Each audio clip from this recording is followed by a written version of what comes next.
Juzi tumezindua mkakati wa mapambano ya mmomonyoko wa maadili.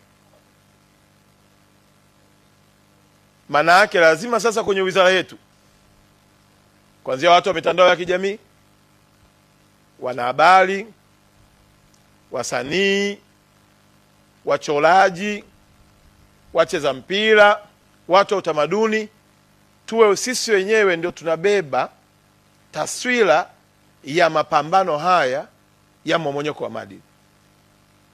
Isije kawa kama sisi ndani ya wizara yetu sisi ndio tunaongoza kuharibu maadili ya taifa letu.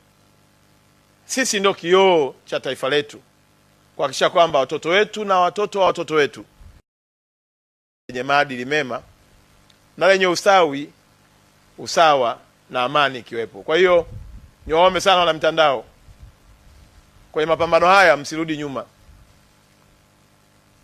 Na sitajisikia furaha kuona mwana mtandao ambaye yuko chini ya Jumikita eti analetwa tena kwenye ithibati, au ameitwa TCRA kwa kuvunja maadili.